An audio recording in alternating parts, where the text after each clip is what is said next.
Bueno, estamos de regreso y en este segundo bloque revisamos también en el ámbito nacional, pero yo creo que podemos aterrizar en el local, el problema que creo que cada vez nos ponemos más de acuerdo en que el problema central del país, más que el desarrollo, más que la atracción de inversiones, más que la pobreza, es el problema de la corrupción, porque es el generador de muchos de los otros.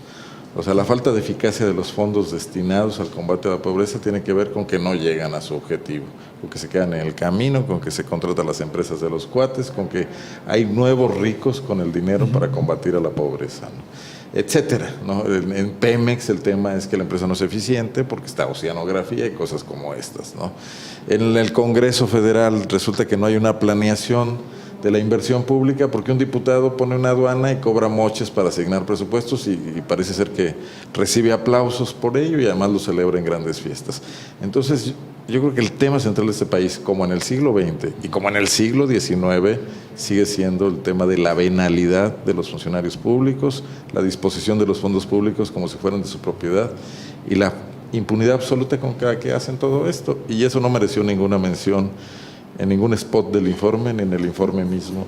Bueno, y la Secretaría de la Contraloría, o Gestión Pública, o como se llame a nivel federal, está desmantelada en vía de que convertirse en otra cosa que no se convierte en nada, ¿no? Sí, eso suena muy preocupante y más porque lo que mereció por ahí fue una declaración del propio presidente diciendo que la corrupción es un tema cultural de México. Y lo dijo en la entrevista con los periodistas sí, en lo del Fondo de Cultura Económica. Suena por demás grave, ¿no? Nos condenó para siempre ontológicamente a ser corruptos, ¿no? Sí. Yo no sé si entonces su protección quedará en el INAH o en algún instituto o en Conaculta o en alguna cosa por el estilo, ¿no? O sea, creo que el mensaje tendría que haber sido otro.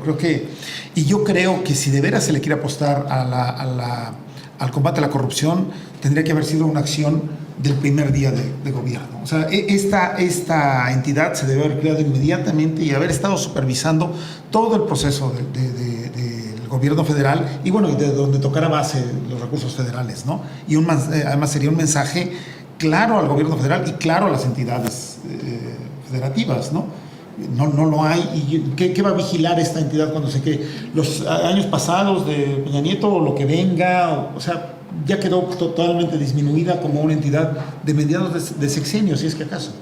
O va a crear un dispositivo de verificación de cuentas que va a estar mucho más preocupado porque todo esté comprobado debidamente en términos de la documentación, en términos de la papelería, en términos, etcétera, que buscar efectivamente dónde están los procesos perversos o las desviaciones importantes. Ya se había dicho antes, bueno, si la corrupción es un fenómeno cultural, bueno, pues entonces lo único que puede, yo me acuerdo que ese fue un pretexto que se dio mucho tiempo para decir, los nazis no tienen remedio, ¿no?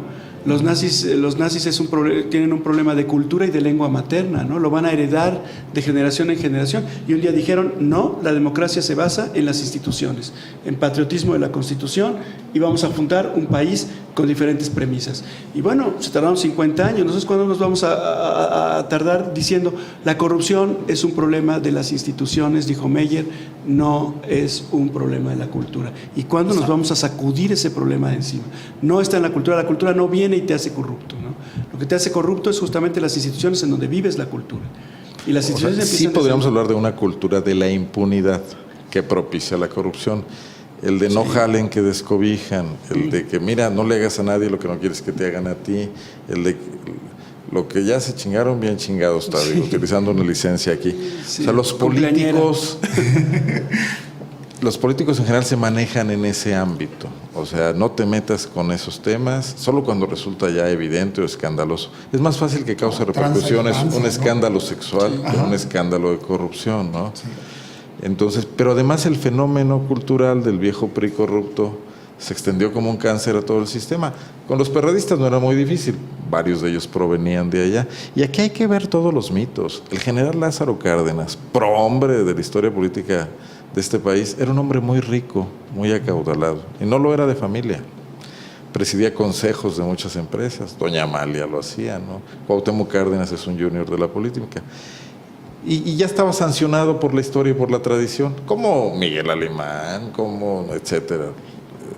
Entonces, eso Cuando llegaron los panistas al poder, dijeron, queremos igual que los priistas. Sí, porque lo vamos a cambiar nosotros. Y cuando llegan los perredistas también. Entonces, Sí. ¿qué hacer frente a eso? O sea, está visto que la clase política no va a combatir la corrupción. No la combate a nivel estatal, no la combate a nivel municipal. ¿Qué tiene que hacer la sociedad? Porque corremos un riesgo. Este ejemplo sí cunde, y entonces cuando el día de mañana cualquiera de nosotros tenga posibilidad de ocupar un cargo público por angas o mangas, va a pensar, bueno, pues ya que estoy aquí, ¿por qué no le entro, man? ¿Por qué no aseguro mi futuro y el de mis hijos? Y de una vez doy un sablazo también, ¿no? Sí, permea, y se ha visto a gente de lo más vertical cayendo en la tentación, porque además es un cáncer que rodea todo, ¿no? Hay gentes que les facilitan la corrupción a políticos que no quieren ensuciarse las manos en su entorno, ¿no? Yo no veo un gobierno, y no me refiero solo a yo no veo un gobierno diciendo, ok, a nosotros ya no nos va a tocar, ¿sí? Y a partir de ahora, de este gobierno, las cosas serán diferentes. Los veo sistemáticamente, uno tras otro, ya sea cada 6 o cada 3 años, diciendo, O sea, poniendo las bases para que el siguiente no se lo... Nomás te recuerdo una cosa rápido. Las comaladas de millonarios, ¿no? Sí. Creo que es la frase de Porfirio Díaz o un poco después, ¿no? Sí. Entonces, todo el mundo Comaladas, trata además. de poner las bases, y lo digo así muy entrecomillado, para que el siguiente gobierno ya no robe. Y resulta que llega el siguiente gobierno y dice, bueno, ¿y yo por qué? ¿No? O sea, pues a mí ¿por qué? Pero, ¿Y cambian esas bases? pero además hay toda una...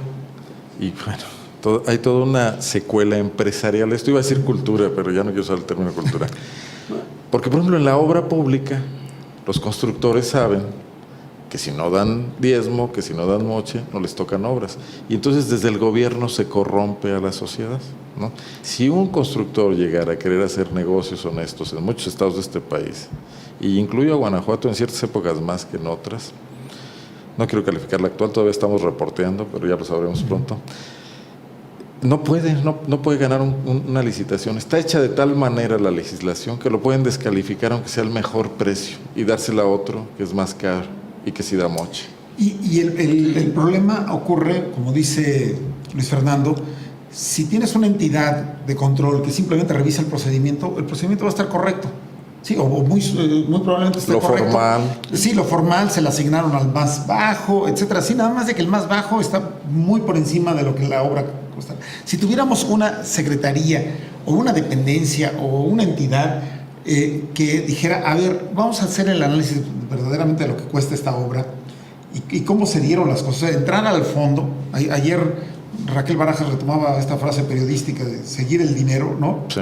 Del caso Watergate. Follow the money. Si estas dependencias se dedicaran a seguirle la pista al dinero, creo que entonces tendríamos algo mucho más sustancial, ¿no?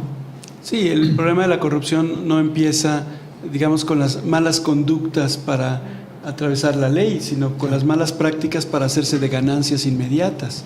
Y estas malas prácticas que se hacen para hacerse de ganancias inmediatas, pues permiten que haya un plus de dinero que circula para poder untar manos, untar voluntades, cambiar, etcétera. Ahora, esto puede cambiar, digamos, desde el fondo de la educación. Es muy difícil que eso cambie directamente por la manera como indoctrinemos a los niños. No, pero entonces estás en el tema cultural. Sí, por eso o sea, si digo, las instituciones funcionaran, aunque no educaras no a los niños, no lo permitirían. lo simplemente. educaría a la práctica. O sea, va a la cárcel un tipo al que se le cachó robándose unos clips, ¿no? Así es. Y el otro ya no lo haría.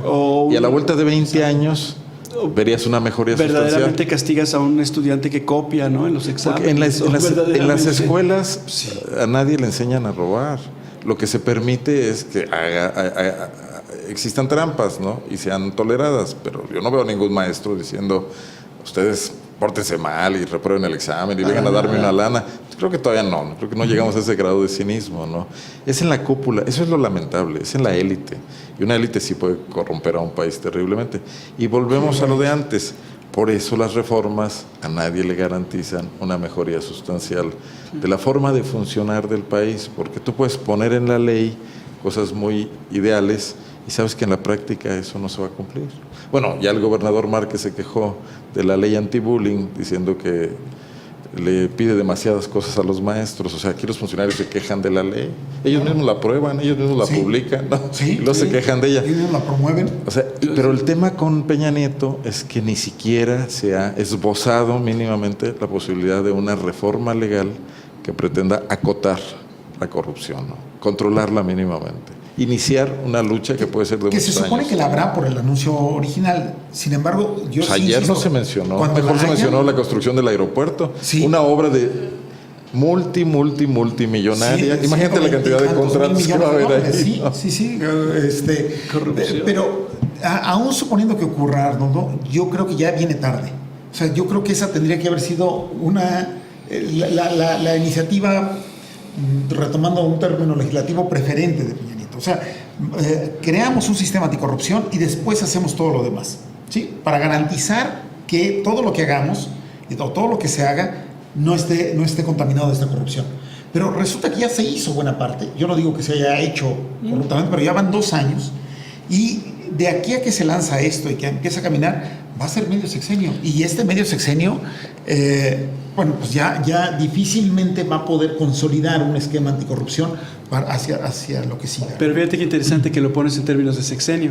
Es que son quienes te dicen un poco esto, ¿no? No sé si es medio sexenio, pero sí seguramente es 1/3, ¿no? Ya del sexenio el que se termina. Y te dicen con mucha facilidad, es que lo que pasa es que estamos ganando en lo político, estamos ganando en los acuerdos, ¿no? Sí, estamos ganando en los acuerdos, en lo político. Alguien decía con mucha ironía, ya le quitaron a Mancera el informe, ¿no? ¿Qué va a anunciar si ya le van a poner 40 kilómetros de metro o 50 kilómetros de metro y un aeropuerto? Pero además, ya no necesita informar nada, ¿no? Ya se lo hizo el gobierno federal. Pero además el tema tampoco lo toca la oposición. No, porque no tiene nada no tiene nada que sacar, digamos, como oposición no tiene nada que oponer. El problema es que a la hora que ya tienes a un presidente y a su equipo que te dicen, ya logramos en política todo lo lograble que no lograron los presidentes anteriores, ya anulamos completamente, o sea, ya hicimos aparecer a la oposición como una banda de imberbes, teiboleros, asustones, negociadores de chiquito, poquiteros, mercachifles. O sea, ya los hicimos ver de su verdadero tamaño. No es que nosotros seamos más grandes, pero a ellos ya los metimos a la lógica de nuestra propia negociación política. Muy bien. ¿Qué sigue? Entonces, pues gobernar.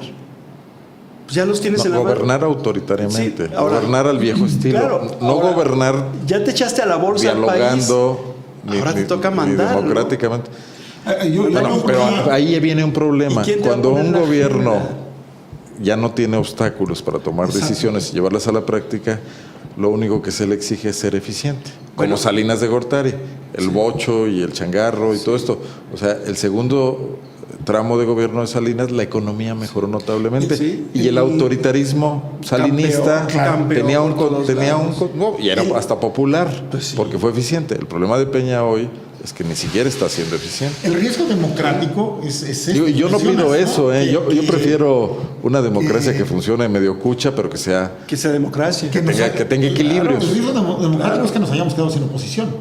Bueno, es que es tan sencillo como ese cálculo también fatal, ¿no? que hicieron los de la OTAN cuando se cayó la cortina de hierro, cuando los países del este dejaron de ser comunistas. Dijeron, claro, el problema es que cuando ya no tienes enemigos, Sí. tampoco tienes amigos, tampoco tienes aliados. Sí. Entonces hay que seguir defendiéndose y hay que seguir protegiéndose. ¿Por qué? Porque ahora los enemigos van a ser los de casa, ¿no? Sí. Los del reparto del pastel, los de la antigua lógica de consolidación del sistema político autoritario social mexicano. Eso parece que es cultura. ¿Qué tanto ser aliados y qué tanto ser oposición? No lo supieron al menos no lo supieron PAN y PRD, y eso es muy delicado. Pues este es el panorama que deja este segundo informe, ¿no? Está. Sí daba materia para analizar, ¿no? Vamos a aterrizar Seguir adelante. en asuntos locales en el último bloque, si les parece. Adelante. Sí. Hacemos también una nueva pausa. Continuamos, todavía tenemos 15 minutos más para platicar.